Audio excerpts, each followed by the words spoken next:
Hello dear parents. आज के video में हम बात करेंगे बच्चों के बिहेवियर्स के बारे में। ये वीडियो सभी पेरेंट्स के लिए है। बहुत बार पेरेंट्स, चाहे वो ऑटिज्म के केस में हो, अगर हमारे बच्चे काफ़ी हद तक अपनी नॉर्मल लाइफ में इंटीग्रेट हो चुके हैं तो ये प्रॉब्लम सभी पेरेंट्स को आती है। आई थिंक सो कि बच्चे मेरी बात नहीं सुनते हैं, हम कुछ समझाना चाहते हैं वो समझते नहीं हैं, बहुत ज़्यादा जिद करने लग गए हैं। ऐसे में हम अपने बच्चे के बिहेवियर को कैसे मैनेज करें? हम कुछ अच्छा सिखाने जाते हैं तो बिल्कुल नहीं सुनते हैं, मजाक ले लेते हैं। हम बुला रहे हैं या कोई चीज़ अच्छी बात सिखा रहे हैं तो उनका रिस्पॉन्स इतना अच्छा नहीं आता। तो इस तरह के बिहेवियर को हम कैसे मैनेज करें? आगे भी हम बच्चों के बिहेवियर को लेकर वीडियोस बनाएंगे, जो प्रॉब्लम्स हम बहुत ज़्यादा फेस करते हैं और कहीं ना कहीं पेरेंट्स के लिए बहुत मुश्किल हो जाती है अपने बच्चे के बिहेवियर को उस समय मैनेज कर पाना। और अगर हम बच्चे को सही से अच्छे से रिस्पॉन्स नहीं देते हैं तो ऐसे में बच्चे और भी ज़्यादा रिजिड हो जाते हैं, वो और ज़्यादा टेंट्रम शो करते हैं या अपने पेरेंट्स को बहुत ज़्यादा लाइटली लेना भी स्टार्ट कर देते हैं। पेरेंट्स बहुत ज़्यादा डांट देते हैं, कई बार पेरेंट्स में मार भी देते हैं, बट बच्चों का बिहेवियर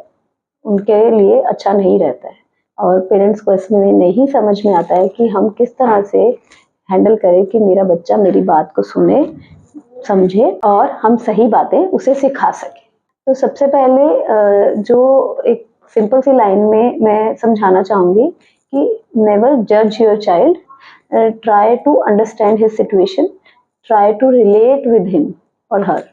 अगर हम बच्चे को सिर्फ जज करेंगे कि बच्चा गुस्सा कर रहा है, चिड़चिड़ा हो रहा है, मेरी बात नहीं सुन रहा है, उसे दिखाई नहीं दे रहा है मम्मी कोई काम कर रही है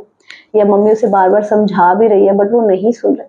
तो ऐसे में सबसे पहले सिचुएशन के ऊपर जाए कि वो सिचुएशन में आखिर वो इस तरह का बिहेवियर क्यों कर रहा है। अभी किसी ने मुझसे क्वेश्चन किया कि हमारे ग्रुप में किसी का क्वेश्चन आया कि क्लास में किसी बच्चे से एक बेंच टूट गया, तो अब टीचर ये जानना चाहती है कि क्लास के बच्चे नाम नहीं बता रहे हैं किस बच्चे ने वो बेंच तोड़ा है या फिर जिन नामों को वो ले रहे हैं वो कोई और बच्चे हैं। तो ऐसे में टीचर ये जानना चाहते हैं वो किस तरह से उस बच्चे को फाइंड आउट करे और ऐसा क्या करे जिससे आगे सोसाइटी में या और बच्चों में, क्लास के बच्चों में ये मैसेज आए कि ये करना गलत है। तो ऐसे में बहुत सारे लोगों ने बोला कि ठीक है, आप उसे पहले तो उसका नाम फाइंड आउट कीजिए, आप चाहे प्यार से पता कीजिए, फिर उसको अच्छी खासी पनिशमेंट दीजिए जिससे और बच्चों में भी ये चीज़ जाए कि उसे ऐसा बिहेवियर नहीं करना है।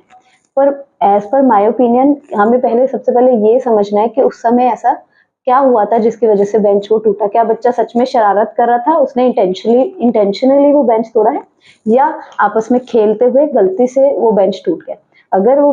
गलती से टूटा है तो डेफिनेटली उसके लिए हमें बहुत ज़्यादा हाई पनिशमेंट देने की ज़रूरत नहीं है। हम बच्चों को समझा भी सकते हैं कि भाई आपको इस तरह से बिहेव नहीं करना है या आगे चीज़ों का ध्यान रखना है। बट अगर बच्चा इंटेंशनली कर रहा है तो भी हमें रूट कॉज को फाइंड आउट करना ज़रूरी है कि बच्चे ने बेंच को क्यों तोड़ा। अगर हम सीधा ही उसे पनिशमेंट दे देते हैं तो हो सकता है बच्चा वो पनिशमेंट बेयर कर ले, बट नेक्स्ट टाइम भी वो फिर से वही चीज़ करे। अगर हम उसके पेरेंट्स के साथ डिस्कस कर सकते हैं कि आखिर बच्चे ने क्या बच्चा सेम बिहेवियर घर पर भी शो करता है, और अगर करता है तो ऐसा क्यों करता है, घर पे किस तरह का माहौल है या बच्चे को कोई प्रॉब्लम है, तो उसके ऊपर हमें काम करना है। तो ये तो फिर भी एक बड़ा क्रिटिकल केस है, घर में ही पेरेंट्स बहुत बार परेशान हो जाते हैं। एक कई बार ऐसा होता है कि मैं कुछ काम कर रही हूँ, मेरी डॉटर मेरे पास आ जाती है, मम्मा मुझे क्रेयॉन्स चाहिए, मुझे अभी क्रेयॉन्स चाहिए। मैं कहती हूँ ठीक है बेटा 5 मिनट रुकिए, मैं आपको देती हूँ। बट मेरी डॉटर वेट भी कर रही है 5 मिनट, बट इतने में ही मेरे पास कोई और दूसरा काम आ जाता है एंड वो धीरे धीरे उसके टेंट्रम स्टार्ट हो जाते हैं, वो चिल्लाना शुरू कर देती है, गुस्सा करना शुरू कर जाते हैं और मैं भी इरिटेट होने लग जाती हूँ कि आपको दिखाई नहीं दे रहा मम्मा काम कर रही है। बट अगर मैं उस समय अपना, जिस तरह से मेरे लिए मेरा काम ज़रूरी है, मैं उसको गुस्सा कर रही हूँ, इरिटेट हो रही हूँ, उस तरह से अगर मैं थोड़ी देर के लिए सोचूं तो उसके लिए क्रेयॉन्स उसे भी कलर करना है, उसे पेंट करना है और वो काफ़ी देर से उस चीज़ के लिए वेट भी कर रही है, तो उसका गुस्सा होना भी जाहिर है। तो ये चीज़ को हमें समझना है कि अगर मेरा बच्चा बिहेवियर शो कर रहा है तो उसके पीछे का कारण क्या है। कई बार सिचुएशनली बच्चे बहुत ज़्यादा हाइपर हो जाते हैं और ये हम भी होते हैं, हमें भी गुस्सा आता है, हम भी जिद करते हैं। बट अगर हम बार बार उसी बिहेवियर को एक टैग बना दें उनके लिए कि हाँ ये इस तरह से मेरी बात सुनता ही नहीं है, ये हमेशा गुस्सा ही करता रहता है, अभी इसको कुछ भी समझाओ ये समझता ही नहीं है, बार बार हम उसी चीज को हाईलाइट करते रहें तो कहीं ना कहीं बच्चा उस बिहेवियर को अडेप्ट कर लेता है कि हाँ, फिर वो छोटी छोटी बातों पर भी गुस्सा होना स्टार्ट कर देता है। बहुत सारी चीजें जिसमें हम आसानी से उसे समझा सकते हैं, उसमें भी बच्चे के टेंट्रम स्टार्ट हो जाते हैं। इसलिए आपको हमेशा देखना है कि जब भी सिचुएशनली बच्चे गुस्सा करते हैं, बच्चा किसी स्पेशल केसेस में गुस्सा करता है, हर समय बच्चा गुस्सा नहीं करता। हर आप हम अपने ऊपर लेके चलेंगे तो हम भी अगर कभी हमें गुस्सा आता है, इरिटेट हो जाते हैं, तो उसके पीछे कुछ ना कुछ तो वजह होती है। ऐसा नहीं है कि हम अचानक से किसी भी बात को लेके गुस्सा होना स्टार्ट कर दें। तो सेम उनके लिए, बच्चे को पार्क जाना है, बारिश हो रही है, बच्चे को पार्क जाना है, हम बारिश या सुबह होके हटी है, हमें पता है बारिश में पार्क में नहीं जाना है क्योंकि वहाँ पानी भरा होगा, बट बच्चा ये चीज नहीं समझता। तो ऐसे में वो गुस्सा कर रहा है, हमने सिर्फ मना कर दिया नहीं आपको नहीं जाना। कोशिश कीजिए पहले उसे वर्बली समझाने की, बट अगर हमें दिखना स्टार्ट हो गया, हमें पता लगने लग जाएगा कि बच्चा अब धीरे धीरे उसका गुस्सा बढ़ता जा रहा है, तो ऐसे में अगर हम उसके बहुत ज्यादा चिल्लाने तक का वेट करेंगे, उसको तब तक समझाते रहेंगे और एंड में हाई टेंट्रम्स शो करने के बाद हम उसे पार्क ले जाएंगे, तो बच्चा कहीं ना कहीं ये सीखता है कि रोने से, चिल्लाने से ये मेरी बात सुनेंगे। इससे बेटर ये है कि जब हमें लगता है कि नहीं, अब मेरा बच्चा इस चीज को नहीं समझ पा रहा है, मैं उसे बहुत देर से प्यार से समझा रही हूँ, वो नहीं समझ रहा है, और अगर उसमें कोई हार्म नहीं है, मैं उसको वहां ले जाकर वो पार्क दिखा सकती हूँ कि ठीक है, हम इसलिए अंदर नहीं जा रहे हैं, ये पार्क गीला है, गंदा है, यहाँ पर बहुत सारे मच्छर हैं, इंसेक्ट्स हैं, तो डेफिनेटली आप अगर आप ट्राई करके देखिए, बच्चा वो बात समझेगा और वो आराम से आप उसको वापस घर लेके आ सकते हैं। बट अगर आप इसके उल्टा उसको पहले डांट कर समझा रहे हैं, नहीं समझ रहे, और एंड में हम उसकी बात सुन भी रहे हैं, पर तब जब वो बहुत ज्यादा हाइपर हो चुका है, बहुत ज्यादा चिल्ला रहा है, बहुत ज्यादा मुझ पे गुस्सा कर रहा है, तो उसका कोई फायदा नहीं है, बिकॉज वहां पर उसके ब्रेन को गलत मैसेज जा रहा है कि ये बिहेवियर करने से मेरा काम हो सकता है। तो हमेशा कोशिश कीजिए कि जब भी आपका बच्चा बहुत ज्यादा हाइपर हो चुका है, उस समय उसकी डिमांड्स को पूरा मत कीजिए।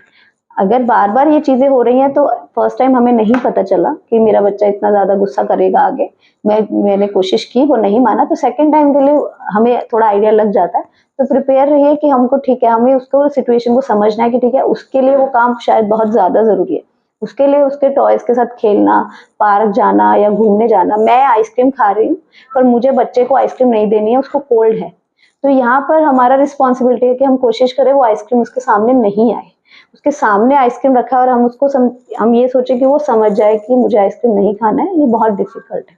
और ये हम अपने साथ भी करके देखें कि मेरा फेवरेट फूड मेरे सामने रखा है और मैं उसे खाना चाहती हूँ, कोई मुझे मना करेगा तो हमें भी अच्छा नहीं लगेगा। तो इस तरह के बिहेवियर्स को हम बहुत हद तक कंट्रोल कर सकते हैं अगर हम उनकी सिचुएशंस को समझना स्टार्ट करें। आप कोशिश करें जब भी इस तरह की कोई प्रॉब्लम आती है, अगर हम अपने बच्चे के पॉजिटिव बिहेवियर को इनकरेज करते हैं, और जब भी मेरा बच्चा किसी भी तरह का नेगेटिव बिहेवियर शो कर रहा है, तो सबसे पहले उसके पीछे का रीजन समझिए। अगर हमें लगता है कि ठीक है, ये चीज उसे हार्म नहीं कर रही है, बट हम उसको सिखाएं तो कैसे सिखाएं, तो ठीक है, उसके उस चीज के साथ उसकी बात को भी सुने एंड देन उसको काम करें और फिर उसको आगे अपना पॉइंट रखें। बहुत बार होता है कि बच्चे एक्सपीरियंस कर कर चीजें सीखते हैं, हमारे बोलने से उन्हें नहीं समझ में आएगा, बट अगर कोई चीज गर्म है, हम बोल रहे हैं बार बार बेटा गर्म है मत टच करो, बट हल्का सा कई बार बच्चा उसके पास जाता है, उसको हीट फील होता है, तब वो अपने आप पीछे हो जाता है। तो इस तरह से ऐसे बहुत सारी चीजें होती हैं डेली रूटीन में, आपको ये चीज समझनी है, और कि मुझे हर समय उसको डांटते रहना है, टोकते रहना है, तो बच्चा मेरी बातों को इग्नोर करना स्टार्ट करता है, और फिर मैं शायद बहुत ज्यादा गुस्सा भी करूँ तो उसको कुछ फर्क नहीं पड़े। बट अगर मैं उसकी सिचुएशंस के साथ रिलेट करने लगूं, अगर उससे कुछ गलती हो भी जाए तो उसे प्यार से समझूं कि ठीक है, ये चीज बाय मिस्टेक हमसे भी हो सकती है, हमारे चाइल्डहुड की भी मेमोरीज है, हम भी किस तरह से बिहेव करते थे, तो हमारे बच्चे को समझाना हमारे लिए आसान हो जाएगा। उनका हम और हमारा अंडरस्टैंडिंग भी बहुत अच्छा होता है, और एक फेथ भी हमारे बच्चों में रहता है। धीरे धीरे फिर वो फेथ बढ़ता रहता है कि हाँ, अगर मेरे मम्मा मना कर रहे हैं, मेरे पापा मना कर रहे हैं, तो वो पेशेंस लेवल उनमें आना स्टार्ट हो जाता है, बिकॉज हम लोग भी उनकी बातों को सुन रहे हैं और उसी हिसाब से उनको अपना रिस्पॉन्स दे रहे हैं। बट अगर हम ही हाइपर हो रहे हैं, तो डेफिनेटली मेरा बच्चा अभी मेरे सामने नहीं होगा, पर किसी और सिचुएशन में वो भी उसी तरह से रिएक्ट करेगा। इतना सा अगर हम एक पॉइंट लेके चलते हैं तो, और सेकंड थिंग, हमेशा ट्राई करें whenever he is on high tantrums, try to first calm him। उसको पहले काम कीजिए, उसके बाद जो भी आपको उसकी नीड है उसको पूरा करना है, उसको तब पूरा कीजिए। अगर उसके बहुत ज्यादा हाइपर है, वो बहुत ज्यादा इरिटेटेड है, आप उसी समय सारी डिमांड्स को पूरा ही उस समय करते हैं जब वो चिल्लाना रोना स्टार्ट करता है, तो वो उसका कोई बेनिफिट नहीं। इससे अच्छा हम उसको, जब वो काम है अगर हमें वो चीज करनी ही है तो हम उसे पहले करें। और इनकेस हमें नहीं पता है कि बच्चा इतना ज्यादा गुस्सा करने वाला है, तो ठीक है, उसको पहले काम कीजिए या किसी तरह डाइवर्ट करने की कोशिश कीजिए, एंड फिर हम उसकी बात सुने। और इन केस कभी कभी ऐसा होता है कि नहीं हो पा रहा है, तो ठीक है, उसकी फ्रीक्वेंसी को मत बढ़ने दीजिए, कि हर बार ऐसा नहीं है कि जब तक वो रोएगा नहीं तब तक हम सुनेंगे नहीं। अगर हमें पता लग गया बहुत ज्यादा चिल्लाएगा फिर मुझे उसका काम करना ही है, तो सेकेंड टाइम मुझे थोड़ा सा प्रिकॉशंस रखने हैं कि ठीक है, हाँ मुझे पता चल गया है, पहले कोशिश कीजिए कि वो क्यों कर रहा है, ऐसा समझ में आता है कि हाँ बच्चा इसलिए कर रहा है और शायद मुझे उसकी बात सुननी ही पड़ेगी। एंड आप उसको पहले ही उन टेंट्रम्स को शो करने से पहले ही उसकी डिमांड को पूरा कीजिए, but with your conditions also. ऐसा नहीं है कि बच्चे ने जो भी बोला है, जो भी कहा है वो सब सही है, क्योंकि दैट इज ट्रू कि हर चीज उन्हें नहीं पता, उनके पास वो एक्सपीरियंस नहीं है जो हमारे पास है। बट हमको वो भी समझना है कि उनका चाइल्डहुड या हमारा चाइल्डहुड था, तो हम भी शरारत करते थे, हम भी डिमांड करते थे, हम भी जिद करते थे। तो जिन चीजों में हार्म नहीं है, हम उन चीजों में थोड़े सा अपना जो स्ट्रिक्टनेस है उसको कम कर सकते हैं। हाँ, जो चीजें बहुत ज्यादा हार्मफुल है या फ्यूचर में जो बिहेवियर मुझे पता है आज नहीं कल मुझे ठीक ही करना है, उसके लिए हम स्ट्रिक्ट हो सकते हैं। अगर आपको लगता है कि आपको भी इस तरह की प्रॉब्लम्स आ रही है अपने बच्चे के बिहेवियर को लेके, या आपके लिए मुश्किल हो रहा है उसे मैनेज कर पाना, तो आप हमें कांटेक्ट कर सकते हैं। डिटेल्स आपको डिस्क्रिप्शन बॉक्स में मिल जाएंगी। और भी आगे की वीडियोस में हम बच्चों के बिहेवियर्स के बारे में बात करेंगे कि किस किस तरह की प्रॉब्लम्स पेरेंट्स फेस करते हैं। अगर आपको मेरी ये वीडियो अच्छी लगे तो please hit the like button and share my channel to other parents also. Please subscribe my channel. Thank you for watching.